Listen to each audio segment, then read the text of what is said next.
for me personally, it's super valuable to watch other people edit their videos. And it doesn't matter like kind of what the project is, I can always pick things from other people's edits that influence me, that encourage me, and that educate me on how to become a better editor. And that's why I think videos like today's video are super important, and it's part of the reason why I keep posting on this YouTube channel. It's to share my workflow with you guys, to learn things from my audience, and to show you guys exactly how I'm doing my projects. So, you know, hopefully this video helps some of you guys out there get inspired, maybe learn a few editing techniques, and overall, I think you will just enjoy the content in general. It's a really cool song, and we're gonna be doing some really unique effects in today's edit. So without further ado, let's dive into the edit.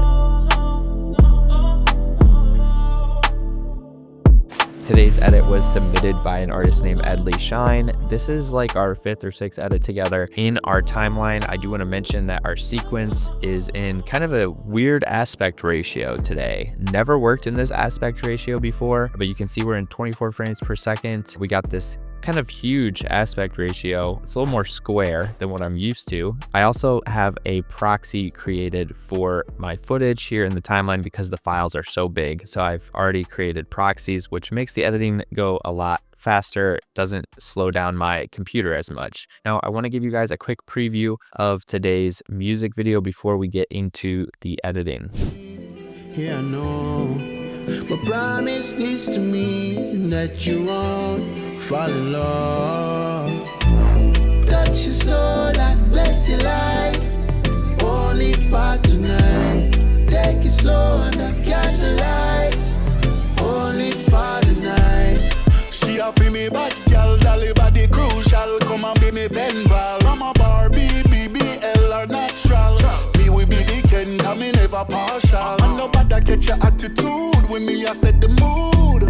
Whoa, whoa. So I get like this dreamy vibe from this footage and the song, and it's almost like giving me sort of like a fantasy vibe. So we're gonna base a lot of our effects around that particular style. We're gonna add some dreamy effects into this edit. This very first kind of shot sequence here with the car pulling in, that'll be our first example. We're gonna just hold Option, duplicate these clips, nest them together. Just right click on this nested sequence, bring it into After Effects. I'm gonna throw on a Sapphire Distort RGB. This is a part of the Sapphire suite. Let's go ahead and load a preset from this plugin. I think I'm gonna roll with this color slip and then just tweak some of the settings. So you can see we're getting this RGB split. Now we can just turn down the amount, and we're also going to tweak the X and Y. So we can bring the Y in a little bit. So we're just getting just a tad bit of that RGB split, like right about there. Now you can see it around the edges particularly. Next, we're going to add Film Glow by Boris Effects in their Continuum suite. We're going to be using Continuum and Sapphire plugins pretty frequently in today's videos. Lower the intensity of this glow just a little bit. And then we're going to add a Sapphire flicker on top of this. We're going to turn down the amplitude and the frequencies. And then that should give us like a very subtle flicker effect. So this is what it looks like all together at the moment. And now what I think I'm going to do is play around with a radial blur effect on top of this. Now I don't want this to happen at this intensity on my entire shot here. So what I'm going to do is turn the radial amount to 10 instead of a 20. And then I'm going to cut this radial blur. I'm going to make an adjustment layer so that we can add a mask to this radial blur around the middle. So I'm just going to take my shape tool, just make a quick mask there in the middle, invert the mask, and then feather the edges so that it's really only happening around the sides of our mask, and it's not impacting sort of the middle part of our shots. And I think what would be fun would be to maybe increase or decrease the intensity as the shot moves forward. Let's start it at like a higher amount, start at like 100, just go really crazy with it there in the beginning. And then at the end, we'll take it down to a 0. And then we can just move that keyframe. Oops, forgot to make keyframes. Then we'll just take that secondary keyframe and move it all the way to the end. All right, so all together we get something really cool looking. I think this is a pretty unique effect. We can probably apply this to other areas down our timeline as well. So this is like kind of the intro sequence here. We can actually just wait to render this until a little bit later. So this next sequence of them kind of just getting out of the car and walking away from their car, we can just add a little bit of cinematic flair onto this as well. We're not going to do crazy effects on this part of the video particularly. We're just going to nest all these together just to give them all the same style. On this footage, I'm going to apply a film glow from the Continuum suite so that we just kind of get these little glowy areas in the footage, especially around the highlights. You can see like right here, kind of like on her clothes. This is without it. So boom, kind of just gives that nice soft edge to some of the brighter objects in the frame. So now that film glow is applied, I'm actually going to apply this RGB effect to this shot as well. So we can just copy paste it from our first example and then just tweak it. So obviously it's a lot going on right now. So let's just take the X and Y values down till we're just barely noticing it. So you can see if I zoom in here around these edges, this is without the RGB, this is with the RGB split. Okay. So it's kind of helping add to that kind of fantasy vibe, that kind of colorful vibe. I think I'm actually going to add that flicker onto these shots as well. So let's just copy paste that from our first example. So here's kind of like what that's all looking like. Definitely gives it a vibe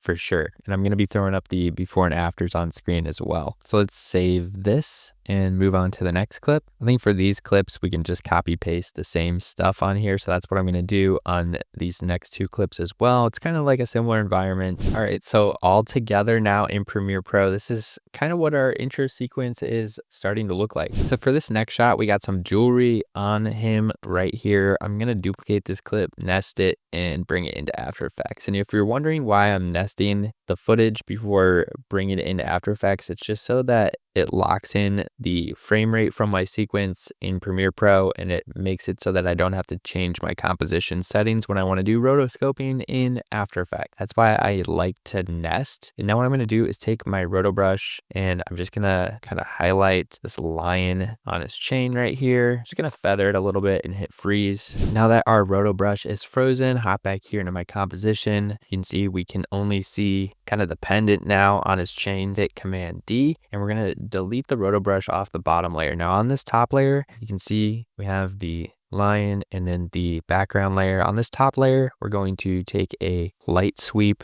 and put it onto kind of this part of the chain. So we're going to change the direction here. We're going to change the center. So that's what we're going to keyframe, but I want to see it right here to customize how bright it is. And then we can adjust brightness right here. We're just going to have this kind of sweep over. And then I'm just going to keyframe the center value here. So we're just going to take the center, which is right here. You can actually click and drag it. And then we're going to make a keyframe there on the left side as the shot moves forward, maybe like a second and a half later. The light sweep kind of just moves across here. So we're just going to move it over here. And then if I hit U on my keyboard, you can see we've made two keyframes. Pre-compose both of these layers. On this pre-comp, I'm going to use an effect called Sapphire Glint. Throw that onto my pre-comp, and you can see that kind of adds crazy shine effect to the jewelry. Decrease the size. I'm also going to increase the threshold, so we just have like a lot less of it. And I'm just going to kind of like flicker the threshold here just a little bit, so we can like keep it there at the beginning, and we can like increase it a little bit and then maybe decrease it again so you see it a little bit more, and then increase it a little bit again just to keep things kind of like moving. And then I'm going to take kind of that same style effect, that RGB kind of split effect, the flicker and the film glow, and apply those onto this clip as well. So now all together, we're getting this really dope looking effect here with the shot. It just definitely looks a lot saucier. You see the next shot, we got this watch, and it's kind of a similar vibe. So let's just copy paste the same settings onto this clip as well. Here's what that's looking like. Pretty nice. Save this, go back into Premiere. So back in Premiere, you can see on our timeline, those effects that we just created, they're looking pretty sweet here in Premiere Pro. Now moving on, the next shot, it's already kind of blown out and dreamy looking. I'm not going to touch this one. It already kind of sets the vibe. Don't really need to do anything with it. So I'm just going to let it breathe. This next sequence of clips here is my title sequence. So I already made this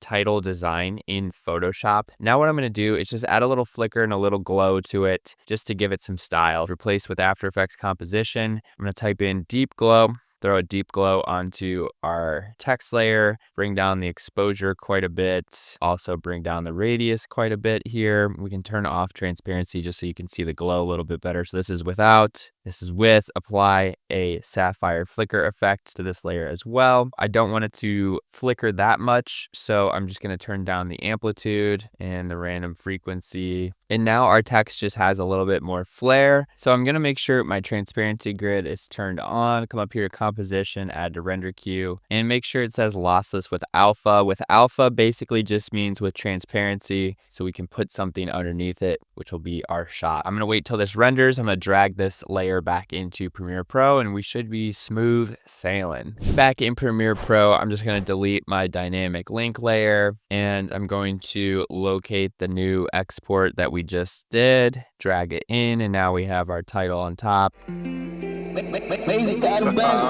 So this next sequence in our music video is just him kind of rapping to this girl. All the scenes are basically the same for a while, right? We're not really leaving this environment here at this green wall. What I'm going to do is just group all these shots together because we're really not adding crazy VFX to this music video edit. Like I said, we're kind of just stylizing it. So for this, I'm going to just bring it into After Effects here. We're just going to continue to add kind of like some trippy, dreamy effects to this edit. So for these shots, I'm going to add this effect called Glow Aura from the Sapphire Suite, and I'm going to load a preset. In the preset browser, I really like this one, Beginnings End, but I also really like this one, Human Aura. This one actually looks really clean to me. It doesn't look like super distracting. So let's go ahead and load that one in here. And you can see it kind of just adds this soft kind of trippy glow to our footage. Now, if I turn it off, you can see what it looks like raw.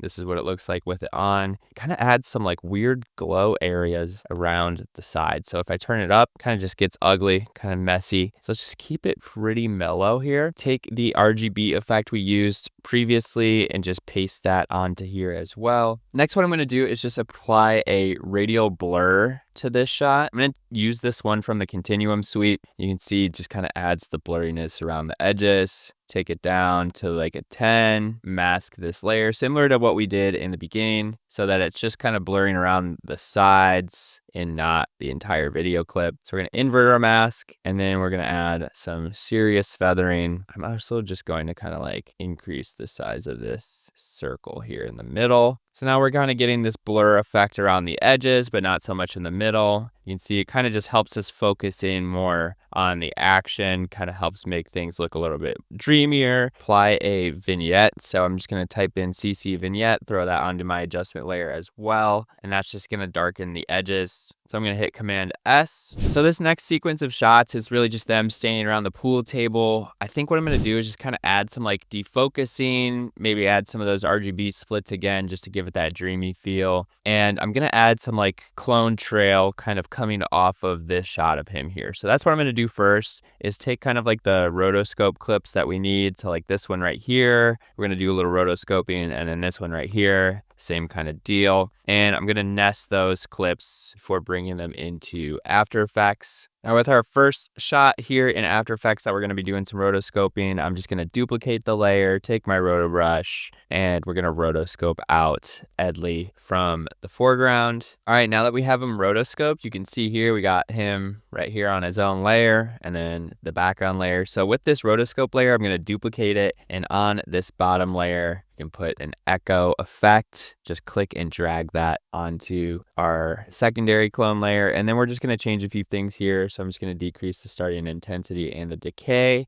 So boom, there it is. Now we're going to change the echo operator from add to minimum. Apply a Gaussian blur to this layer as well, so these clones kind of like blur behind him. Let's just increase the Gaussian blur quite a bit. And to just kind of add to the trippiness of this video, we're going to add a little optics compensation on the background layer. We're going to make sure that we check reverse lens distortion, make a keyframe for field of view here at 0 in the beginning, and then towards the end of this shot, we're just going to increase the amount under field of view. You can see the background starts to just kind of like warp a little bit. We're just going to make sure our keyframes are lined up at the very beginning and end. So all together, we're getting this. So pretty cool. You can see the background start to warp around the edges. And now what I'm going to do is just hit save. And we're going to do the same exact thing to this shot as well. And then we're going to kind of combine everything from this scene to give it one cohesive style. So back in Premiere, I've now like rotoscoped out and added that trippy effect to the background on both of these shots. What I'm going to do now before customizing this scene by the pool table is render these shots we just created in After Effects. As you can see, when I even scroll over them here in Premiere, nothing is happening because the files are so huge. Right click on these examples and say render and replace. And this is going to actually render our sequence from After Effects straight back into Premiere Pro without me having to do any dragging and dropping or locating the files on my desktop. So there you go. It's done rendering, and now when I hover over it, you can see there at the bottom it's an MOV file now. It's not a dynamic link. It should play a lot smoother this way. We can add more styles onto it. So what we're going to do now is do the same thing on this secondary clip. We're going to do render and replace. All right, so now that we have both of these layers rendered as MOV files, we can start to manipulate them further with the rest of the scene.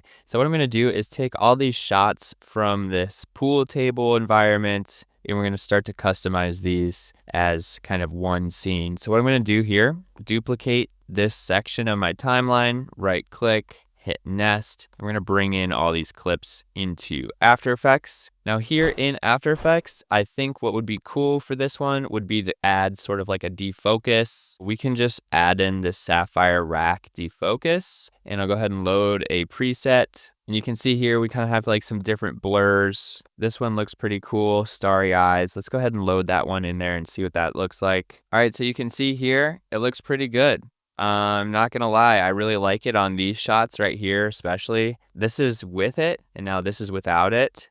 Now I think what I'm gonna do is just take the adjustment layer from this one right here with our radial blur in our vignette and just copy paste this adjustment layer onto this sequence here. So we're getting that kind of blur effect around the edges in that vignette. That should really just kind of help tie it all in together. It's looking pretty cool just as I'm like clicking through it here. Hit Command S to save it. Now we're done with this intro sequence. I just want to kind of give you guys a quick preview from like this point forward so you guys can kind of see what we're working with. I'm really loving these effects because it's not taking away from the footage. You know what I mean? Like we're not trying to disguise anything from this footage. It's great footage. If you have really clean, good cinematic footage and more of like a smooth flowing song, it's okay to just let the footage breathe and don't throw too many like crazy VFX on it, right? You're just more like stylizing the footage like we are today.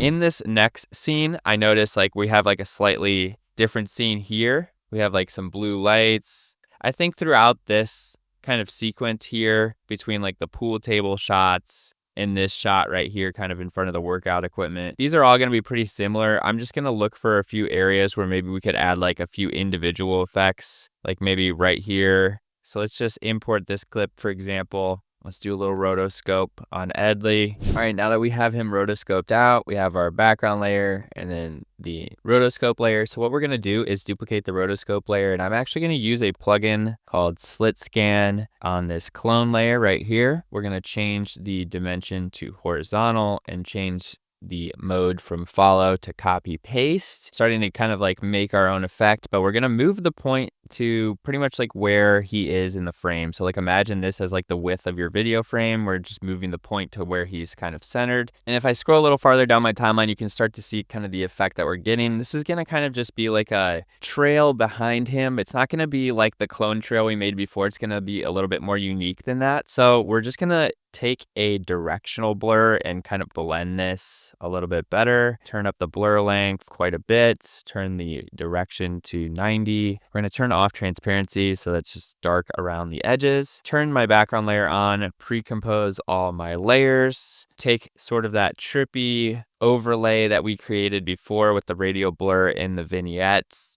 And I'm just going to copy paste that adjustment layer here. All right, now that we have it rendered out of After Effects, let's just drop it into Premiere just so we can watch it back full speed just to see what the vibe is. Let's check it out. You feel illegal and not the groove. Me know you love the tool. Whoa, whoa. You feel illegal and not the groove. I might want to just like add a little bit more blur to it just because I feel like it gets a little blocky in this part right here. So back here in After Effects, all I did was decrease my delay under my slit scan from 1 second to 0.2 seconds. And then I also just increased the directional blur. So this should look a little bit better. What I'm going to do from here is actually duplicate our original video clip, put it above our slit scan layer. And I'm just going to do a little mask here on the left side, just so we like retain some of the detail from the actual shot. It's not like super blurry all over the place. That should help us, you know, save some of this detail over here on the left. If I were to turn that layer off, you see it's all blurry. Now we still have some of the detail. So I think it looks a little more fresh this way. That looks a lot cooler to me than the first one. I think it looks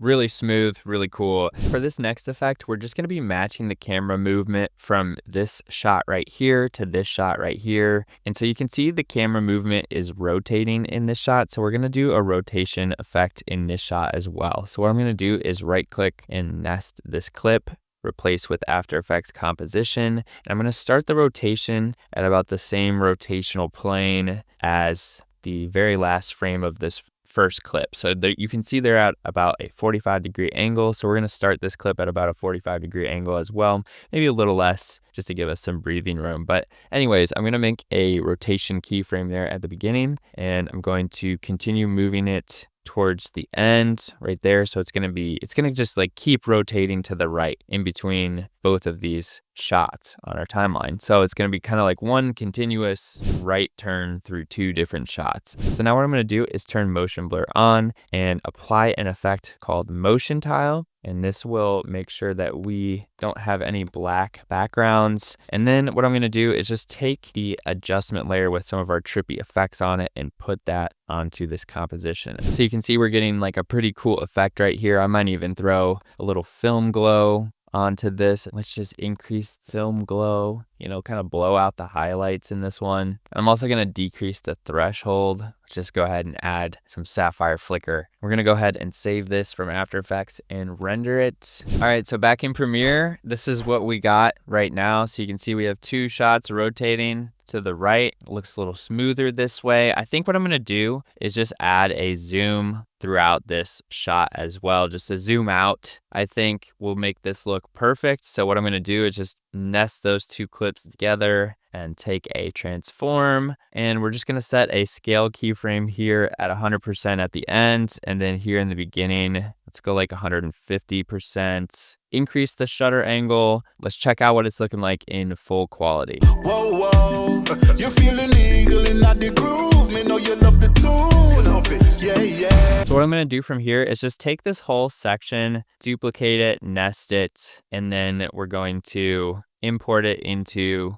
After Effects so that we can apply kind of like the dreamy filter to everything. So we'll add that adjustment layer with the radial blur, the vignette, and the distort. I think for this part of the video, let's actually turn up the RGB distortion a little bit more. And then I think the last thing I'm going to do is just throw on a film glow to all of this. From here, let's just add it to our render queue and throw it back in our Premiere Pro timeline. It's looking super smooth, and I know once we add a color grade to this music video, it's gonna look amazing. So back here in Premiere, I've put markers at all the spots where I want to add more VFX on the second half of this video. So starting with this shot right here, I'm gonna do kind of like a warp effect in the background on this shot. I think we can use sapphire warp puddle on this one. So let's go ahead and bring it into After Effects and do a quick rotoscope. All right, so now we have our rotoscope and our background layer. And on this background layer with our rotoscope turned off, I'm gonna apply a warp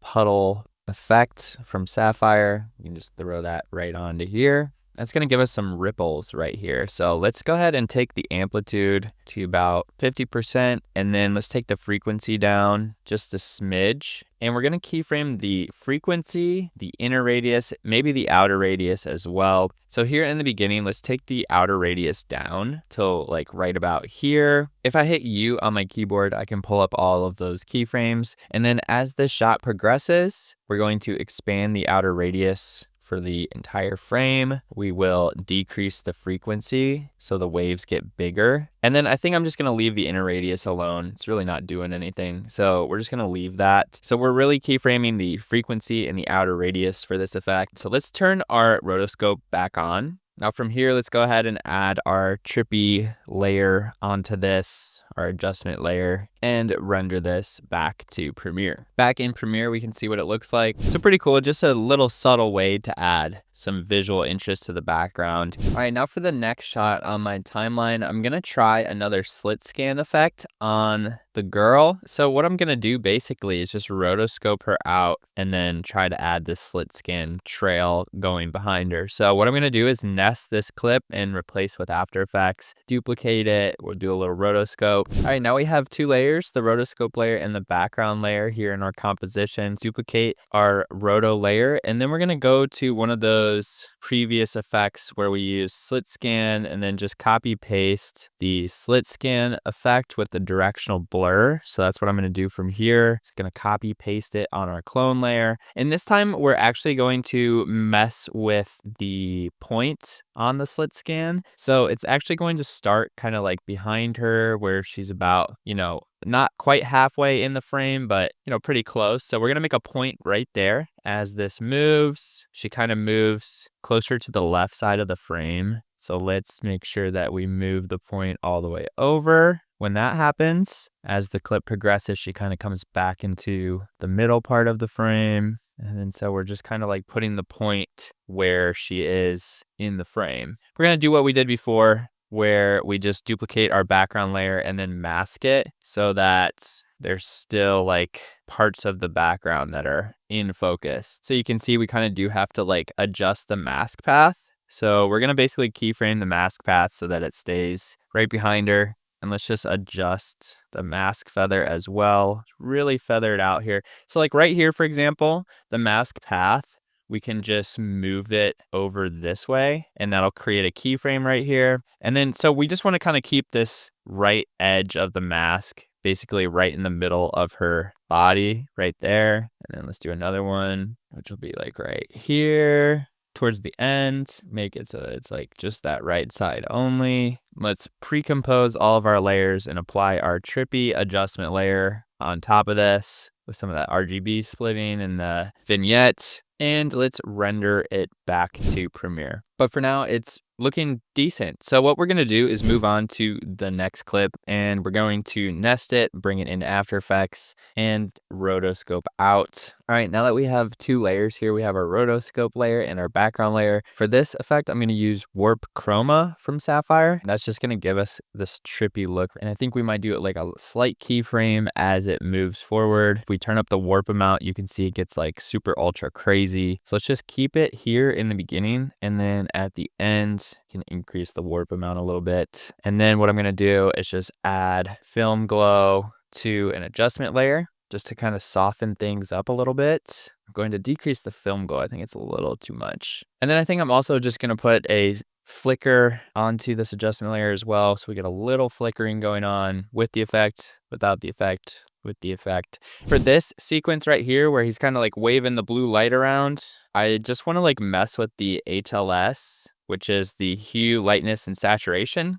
So what I'm going to do is take this little sequence right here, nest it together, and import it into After Effects. And we're going to take a color balance HLS and just apply it to this clip. I'm going to make a keyframe there at the beginning for hue. Here towards the end, we can just adjust the hue, and you can see it's just going to change the color of our video clip. Now you can see we have two keyframes, so the color is going to be kind of like changing throughout this shot. Add some film glow, really like kind of make the light look more like a lightsaber. Take this adjustment layer from this effect right here with the radial blur, the vignette, the RGB, and the film glow. Let's just throw it onto our new composition. So let's just take that adjustment layer, throw it onto here. That'll give us kind of that blur around the edges, make it look a little more trippy. So this is with the adjustment layer. This is without the adjustment layer. So you can see kind of like a big difference around the edges, especially. We'll go ahead and add this entire sequence to our render queue, bring it back into Premiere. All right, so here's what this sequence looks like in Premiere. You can see the colors changing throughout it. Instead of it just being blue, the light changes from all these different colors. It looks really cool, actually. Now this shot right here of them just kind of like chilling, we're gonna rotoscope them out from the foreground, and then we're going to mess with the background. All right, now that we have our rotoscope layer and our background, I'm going to take the film damage Sapphire Effect and apply it to the backgrounds. Decrease the stain, decrease the hairs to 0, decrease the scratches to 0. The important part here is I'm going to increase the defocus, and this is going to kind of flicker the focus of the background in and out. Let's turn our rotoscope off. So like this is what the defocus does, right? It kind of just blurs the background. Let's turn it down, maybe right about there. Decrease the amplitude so it doesn't go too crazy. Decrease the random frequency so it just flickers a little bit. And then let's turn our rotoscope layer back on. I'm going to duplicate our rotoscope layer. On this layer, I'm basically just going to take that clone effect from very early in the tutorial and just copy paste it onto this. So right here, I can see on this layer, we got some echo and some Gaussian blur. I know that's my clone effect. So I'm just going to copy paste that onto this layer right here.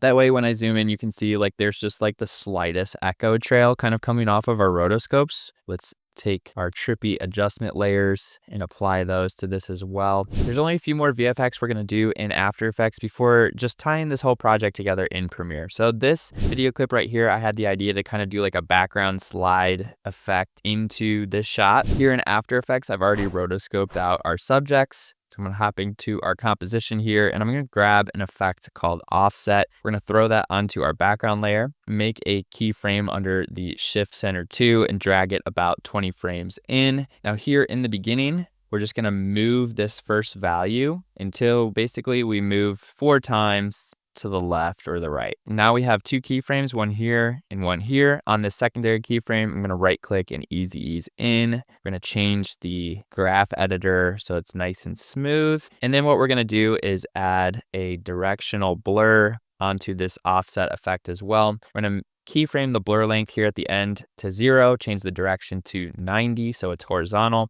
And then here in the beginning, when this effect is at its maximum speed, we're going to increase the blur so that it's like that, turn off the transparency grid. And now we're going to kind of get this background slide in effect with our rotoscope staying here in the middle. It's going to look pretty cool. So we're on to basically our final effect that we're going to do in After Effects for today's video. And that's going to be an edge ray effect on both of these people. Rotoscope these people out of the foreground so that we have foreground and background. Take my roto brush, do a little rotoscope real quick. You already know. All right, so now we have 2 layers. We have our rotoscope layer here and our background layer. Duplicate our rotoscope layer. And on this secondary layer, I'm going to take an effect called Sapphire Edge Rays, throw this on to here. I'm going to move the center point down quite a bit. You can already see kind of like we're getting this crazy glow coming off of them. Let's make it like a red glow. I think that will be nice and contrasted from this blue over here. I'm going to add a little blur to these rays as well. Keyframe the ray length here in the beginning. You can also keyframe maybe the ray brightness. And then I also want to keyframe the center. As this clip moves forward, all the way to the end here, we're going to move the center up so the rays are like shining down towards the end. And then we're also going to shrink the ray length pretty much all the way and go like right about there, and then just decrease the ray brightness as well. So we're just getting like a very soft glow. So now what I'm going to do is just make sure all these keyframes are here all the way at the end. And then I'm going to add a sapphire flicker onto these edge rays so that they kind of flicker a little bit. And then we're going to just finish it off by adding those same adjustment layers we've been applying to the rest of our video to this pre-comp as well. You can see the film glow might be a little bit too intense on this one. So let's just take the film glow intensity down here, increase the threshold a little bit. What I'm going to do now is just take this little section right here and just maybe apply a few more of the same VFX that we've already done in today's tutorial throughout some of these different areas in this section of my timeline. So once I'm done with that, then it's all Premiere Pro. So I'm just going to knock out some of these same effects that you've seen in today's video. I'm going to just apply them to this little section here, and then I'll meet you guys in Premiere where we will finish up this music video. The very first thing I'm going to do in Premiere Pro is just take some light leaks from my light leak pack and put them onto my timeline in the edit. The light leaks add a little bit of flair to the footage. I just love this pack of light leaks because I can really use it on any type of video and it almost always looks amazing. So what I'm going to do next is just take these light leaks and kind of just sprinkle them throughout the timeline. The next thing I'm going to do is add some flash effects. So in order to make a flash effect, I'm going to make a new adjustment layer here, drag it onto my timeline.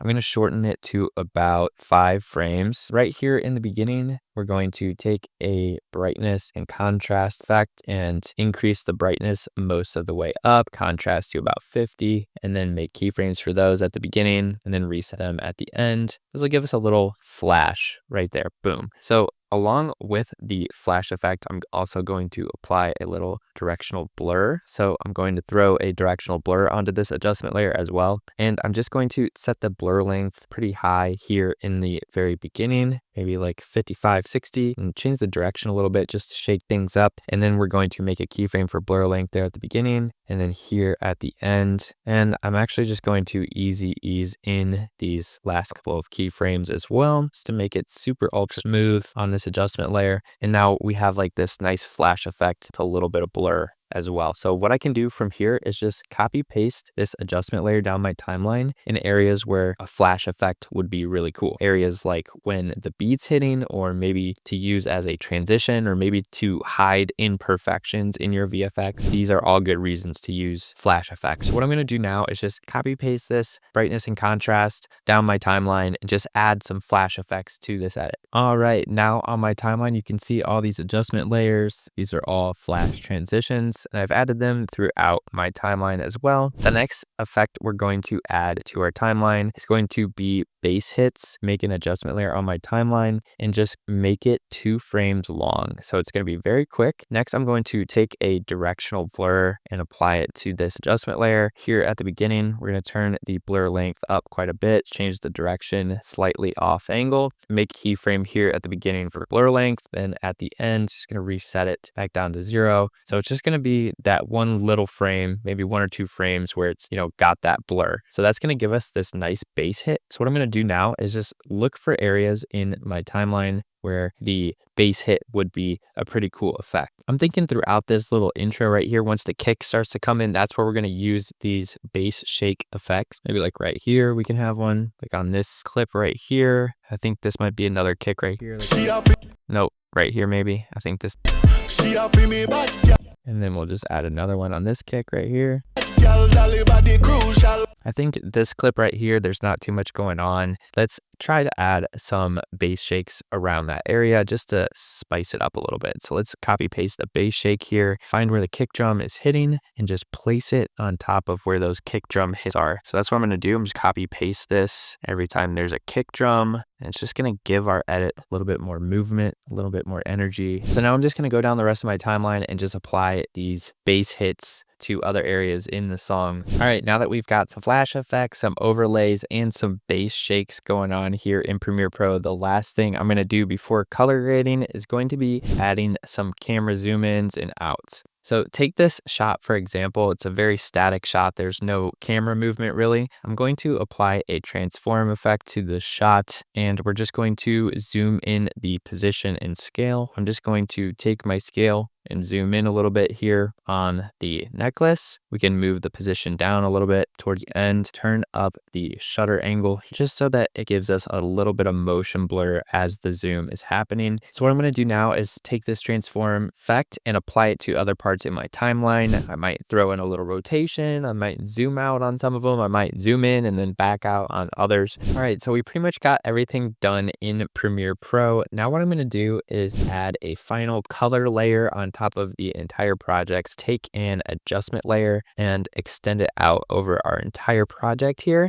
And on this adjustment layer, I'm going to apply a Lumetri color to increase the contrast. I'm going to bring it up to about 40 for highlights. I would say probably want to keep them around 0, maybe boost them even just slightly. Same with the shadows. I think we boost shadows slightly, boost the whites to hair, just crush the blacks ever so slightly. We're not doing super dramatic color correction on this because it is impacting all of these clips here on my timeline and they all kind of have different lighting, but most of them do need all of these things. So we're adding a little bit of saturation back into the project. I think we'll warm it up just a tad as well, because this looks like it was kind of shot outside in the warm weather, and so we're going to play into that. Now I'm going to drop down my creative tab here. I'm going to add about 5% faded film. I'm going to increase the sharpening to about a 5, increase the vibrance, just make things look really colorful and pop. Drop down my curves, like the white curve, just brush contrast in the lows a little bit more. And then I think I'll leave the rest of these alone. Check out the rest of this video. It's looking pretty good. Down here, what you can do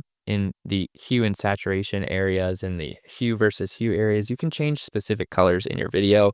So if you want to make like a specific color, a different color, like say for instance, there's way too much green in this shot, we can actually just make a adjustment here in Lumetri color and just crush all the greens so that they're all washed out. So you can see there to kind of wash themselves out. Now the greens don't have any color, so you can get really creative with Lumetri color in Premiere Pro, but I really like this saturated look. Now I'm going to drop all the way down here to the bottom where I'll add a slight vignette onto this project, just increase the feather to about a 75. And if you're feeling creative, can also explore some LUTs inside of Premiere Pro. So I'm just going to go up to look up here. Let's just find a shot here. This is a pretty good frame. Let's take a few examples from these looks built into Lumetri color and just see if we can find one that looks pretty cool. So that one looks good. Let's try this one. All these ones are pretty similar. That one looks a little more faded. So you can kind of just stylize your whole project this way. And the cool thing about these LUTs in Premiere is you can adjust the intensity. So this is without it, and then this is with it. Decrease this to about a 40%. So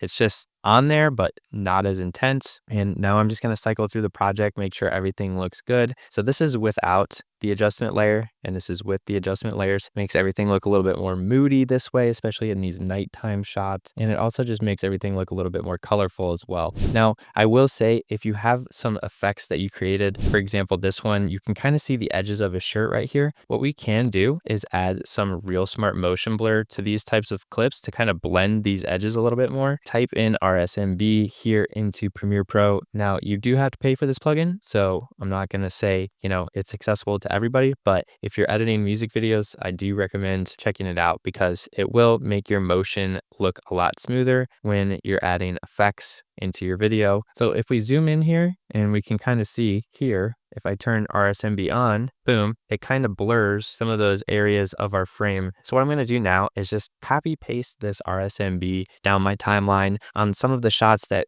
we may have used in After Effects, and just to kind of like blend together the effects a little bit more and blend the movement, make everything look silky smooth. All right, so at this stage in the process, everything looks good on my timeline and we are ready to export. So I'm just going to hit Command S to save my project. I'm just going to mark the in point with I on my keyboard and the out point with O, and we can just drag that over. Now we have our in and out point set on our timeline. I'm going to come up here to File, Export Media. From here, I'm going to change the preset to Match Source Adaptive High Bitrate, which changes the format to 0.264. I'm going to drop down the video settings, drop down the More, select Render at Maximum Depth, use Maximum Render Quality, and then I'm going to crank the bitrate up quite a bit and make it a 2-pass. From here, I can see exactly how big our file is going to be. It's a pretty big file, so it might take a little while to export, but that's what I'm going to do now. And this pretty much concludes the tutorial. I hope you guys enjoyed today's video. I know I really enjoyed editing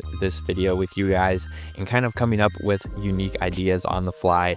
I had some ideas going into this edit of how I wanted it to look, but most of what you saw today was my organic, raw train of thought, me testing and trying different effects and combining effects to get the look and style that you saw in today's edit. If you're a video editor who's interested in downloading some of the packs that you saw today, like my light leaks, I highly recommend you go down below to the description and check out my website. I've got a ton of video editing packs on there, and I think you guys will find them very valuable to use on your own projects. I appreciate everybody who stayed till the end on today's video. Until next time, I'm Jake Benner. Peace out.